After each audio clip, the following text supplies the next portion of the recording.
I've been working with branded docs for ages. Let me show you something. I made this book back when I was a photographer. You can even have me in here. Johnny, where are you?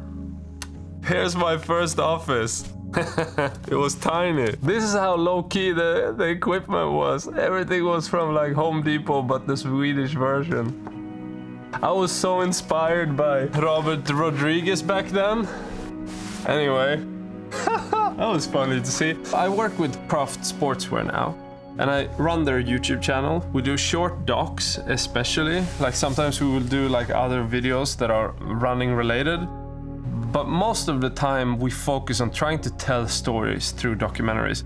And the reason why it's become focused on just documentary stories is because they do the best. Like they get the most views, the most engagement. People actually care. They watch 5.5, 6 minutes average view duration time on those videos. So that for ads, it's crazy. Like even when we put ads on them, because once they flatten out, we will usually put ads on them. It still gets 6 minutes retention. It's crazy. What ad does that? But the market is not there. People don't understand it, like brands don't understand it. And I just thought that I would do a new ongoing series when I'm working with Craft or if I work with other brands, where I'll break down what I'm doing and like the stories that I'm doing. And I thought for this one, I'll just go through the last video, just commenting. I'll play it and then I'll just break down what it's about, but just to set the frame. This video is the second part, actually third part, because we made another one even before this, but third part, second part, doesn't matter, about Tim Tollefson's road to UTMB 2023. It's really just kind of a special area that you can head out and feel like you're on a hero's journey, essentially. And you know, the hope is you make it back into Chamonix at the end.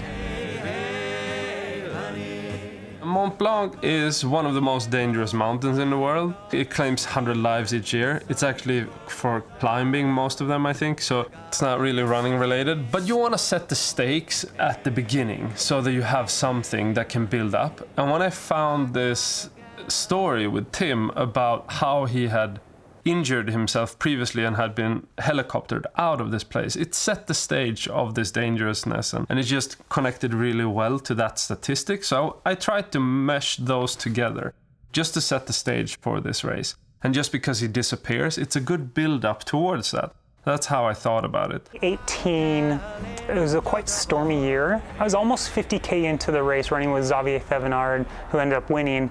And we were descending into Le Chapieux. The trail just kind of crosses back and forth over a creek multiple times. Lost my balance and fell. There were these vertically anchored pieces of basically shale or rock, almost like the back of a stegosaurus, and I just went right into the side of my quad. And I like lifted up and my hand was just soaked in blood. I just ran with my hand like holding on to the side of my leg. If you want help telling your story, then go to johnnyhero.com and you can download my free Hero's Journey cheat sheet. It's a really good way to just look at it and get a sense of how you can structure your story. I essentially made it another 90K further, kind of limping along through the night before the pain got so bad that I abandoned. I didn't realize it, but I think I was still in like 5th place at this point. I'm like, in hindsight, I'm like, I should have just like walked it in, you know? Like, you gotta try to connect things in some way. And then you gotta try to envision how you're gonna visualize it and make it more impactful. And a lot of these images is just stuff that I pull from what we've shot. First we have a drone footage that's just generic art grid drone. And then we cut to me running actually downhill, so I'm filming POV. And then this is me filming another day on the race, it's not even him racing. And then this other shot that's coming, it's him on race day. 2 of them. So these shots are just pulled to try to emphasize what he's talking about. But I still look at it as trying to find storytelling visually through these images. It's not generic B-roll. I hate that type of storytelling. You gotta think, why am I using this image? So that's what I try to do here. Even if it's an interview layered with B-roll, you gotta think, how do you build a scene from that B-roll? It's not generic images, like you're not trying to make it look good or not boring. That's the bad reason for putting a B-roll in. You gotta think, what story am I trying to tell? That's key. And sometimes like it works better and sometimes it doesn't. Sometimes it doesn't work and you do it anyways because it's the best that you have. But you're still trying to create a scene from it. You're trying to emphasize and get the people more immersed into what he's talking about. That's the intent. You actually run across the Mont Blanc Massif. It's a brutal race. It's the biggest race in the world. It's the pretty much World Cup of trail running. I run with them because I want to get the intimate moments. So for that I use the iPhone, and then I will put this on a DJI mobile. And that helps a lot, but it's a little bit too heavy, so it's a bit cumbersome. But yeah, I run with them a lot, and that's like the big chunk of capturing the intimacy and the realness of this story is all about being with them as it happens. And you wouldn't be able to do that with a bigger camera. So I work with the iPhones for those moments, and I'm looking now to work with the DJI Pocket 3, because sometimes when it's really rowdy, the type of terrain, this one gets a bit heavy and it gets a bit shaky, and when they run fast then it becomes even more troublesome because the gimbal is so small. But then it's mixed with the Pocket 4K, so a lot of the stuff that you see, it will be both of them. Like all the interviews is Pocket 4K, and then you will see the drone footage. I think we mostly were using the DJI Mini Pro 3, I think. All of these shots, they're supposed to be matched. So there's a lot of grading going on to get them to match. And you have to dumb down the footage from the iPhone to work. Because if you would just take the iPhone and use it, it would not work very well. You'll get like this very over-sharp, very uncinematic image basically. So you gotta match them. So that's what I do. I try to get them closer to the pocket camera. And you can see in some shots that it's an iPhone if you're looking for it. But most of the time you can't. So I like to try to get a lot of contrast out of it, even out the colors, desaturate it a bit, halation into the highlights, add grain. Like it's a long process, and I have this very thought out way of doing it, but it's copy paste pretty much. So I go in and I like white balance pretty much, and then the rest is set because I worked out a look in DaVinci Resolve. So it's not that big of a deal, but it is a lot of work to get it there, to find like what works. And for every project, that's exactly what I would do. I would go in and I would just look at, okay, this is the footage, and I would try to match them. And the first video you do, for instance, this series for craft, the first is always a struggle. It takes so much time and effort to get the grade to work. And you're dialing it in as you go along and all that. But once you have that set and you have the power grades in DaVinci Resolve, it's very, very quick if you know how to set it up. So I will go into one node, it's the white balance node that I work with, and I will just white balance it. And then the rest of the look is there. You don't need to do much. Then you might have to adjust a little bit of the midtones, highlights, and shadows, but that's it. Most of the time. Sometimes you gotta fix it a little bit, but yeah, most of the time that works. What is a bit messy though is that the iPhone sometimes is very messy. So you gotta go in and you gotta do it more manually. But most of the time it works pretty well. If you want to know something about working with brands and making like documentaries like this, just comment below. Let me know what you want to know. So here Tim is running in the night. Once we added graphics and tried to tell the story more dramatically, like what is happening, like the race itself, trying to create the narrated part around the race and the progression of the race, using graphics and animation and that sort of thing, then that just made it more interesting to watch. And we got retention up just by doing that as well. It works really well. Especially if you have short time frames, you will lose a lot of the time it takes to shape the narrative with just like the footage you have. And it's also a simple way of just creating forward movement and progression, which I've really liked. And it's a really simple animation. None of this is advanced. If I had more time, and with time, I will go in and I will fine tune and I will enhance it.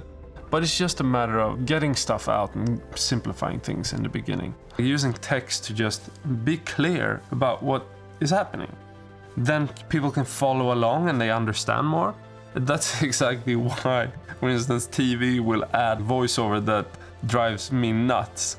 They will add voiceover that explains everything, but there's a point to do it as well. Like, you want to have people along for the ride. You don't want it to be a cinema experience where they're locked into their seats and they're not moving away if they can just click away as they can on YouTube. You gotta think about it a little bit, like how are they gonna consume this? Because that pretty much dictates how you're gonna keep their attention span. Here we're running again with Tim in the forest. Yeah, I lost him for a while there, which was pretty funny because he fell asleep. He was sleeping somewhere on the trail, and like we couldn't find him. We didn't know where he was. We asked the aid station. They said he had went ahead. So then I'm heading off. I had an e-bike as well, so I was running and e-biking. So here I had done this whole trail looking for him, like back and forth on an e-bike, and it's so gnarly because like it's this type of trail and it goes like it's a ridge in some places. It's super sketchy. And I'm just riding this e-bike like super fast. Now I do ride a lot of fat bike and mountain bikes, so I'm used to it, but it's still super sketchy, but so freaking fun. Like, it was the funnest part of this trip, really.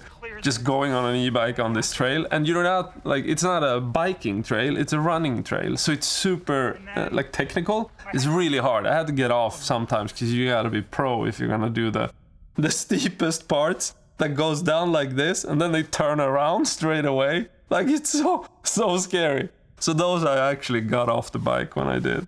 But anyway, so I was riding this like through all of this and then coming back and I couldn't find him. So then when I got back again, I got a call from my brother Andre, and he told me that, yeah, he's not come through, because they said he had come through an aid station. So we thought that he had just passed already.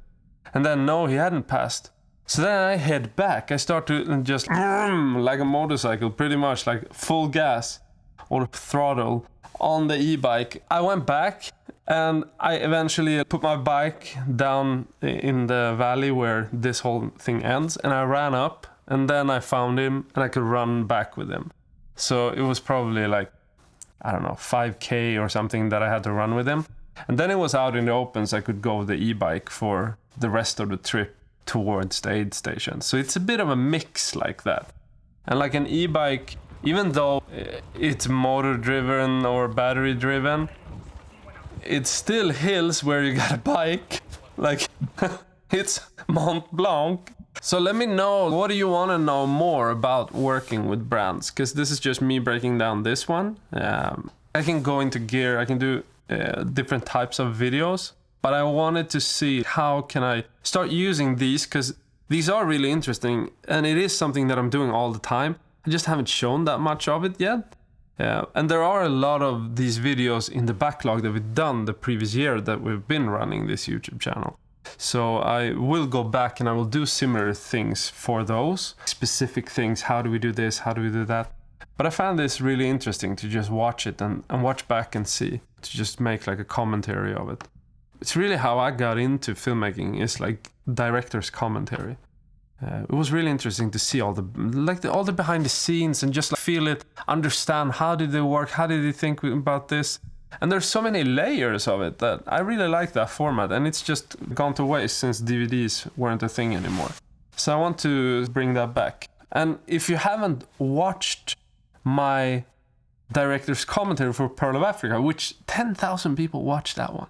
I was blown away the other day when over 10,000 people has watched me, the dumbass. 10,000 people! My commentary. That's crazy. I don't know what you think. Comment below. And if you want more help making your stories, selling them to Netflix, go to learndocumentary.com.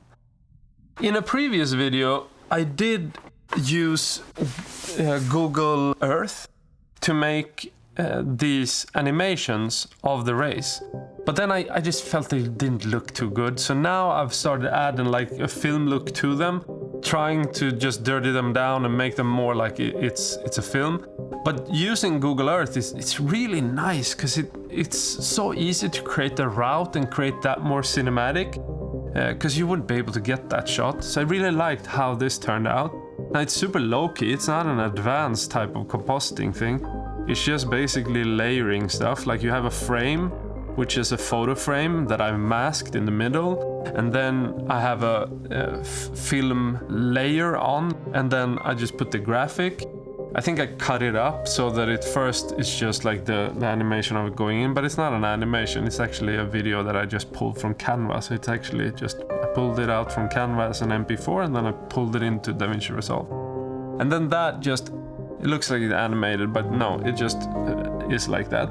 And then the text, and then it just fades down a little bit of the opacity or transparency. I don't know what layer mode it is, but it's a blend mode that's also, it's not add, but yeah, something. And then that is layered on top of this animation that is pulled from Google Earth. And the Google Earth animation has then also taken the route that is from the website of the UTMB organization. So they have the route as a DPX file, it's called, or KLM file, I'm not sure. Could be KLM. So then you pull that KLM file into Google Earth and you get this track from that. And then you just do the animation in Google Earth Studio, and then you will export it to an image sequence, get it into Resolve. I grade it and then, yeah, put it together like this. It's super simple, but it looks pretty advanced, but it's not at all advanced. I like to have stuff just be very fast to make so that I will have time to do them for the next one. So that's really what this was. And I think it just adds a layer of like mystique to the whole thing. So that's the reasoning for it. And it adds clarity of what are we watching? What is this? And you understand, oh shit, this is epic. They're running around freaking Mont Blanc. That's the idea. Anyway, I don't know if it came across. Let me know in the comments. Now, I'm just about to leave for their training camp. So I'm gonna be away next week in La Palma, which is a place that we were at before with him, where he raced earlier last year. Starting down there by a lighthouse, then they're running all the way up on this ridge, all the way around this mountain, around there, oh, and then they're coming here. And then they're going down this way. So I'm going there on the training camp with them and I'm shooting. I don't know if I'll be able to do something. I'll film behind the scenes and I'm gonna show you that later. But I don't know what I will be able to do. But let me know, what do you want to know about that whole thing, like my job, making these videos? What would you like to know about that? Let me know so I can take that into consideration when I'm there, because it would be cool to just shoot stuff while I'm there. I'm there for a week and we're pretty much running, shooting. That's how it goes. So hopefully we can make more of these videos. And if you want to check out another video that I did from the last training camp, there is one on Crafts Sportswear's YouTube channel that you can check out. If you have a great idea, then I have a free masterclass on how to pitch Netflix that you can check out on learndocumentary.com. It's a great masterclass. It's me trying to explain what it takes to pitch to Netflix. Check that out. I think you're gonna like it. So we can probably walk and talk, yeah. And you start whenever you feel ready. So just general tips. Yeah. So just for go preparation. Just go with an intro first, yeah. like what, and focus on things that you feel like people are neglecting. When you look at a course like UTMB,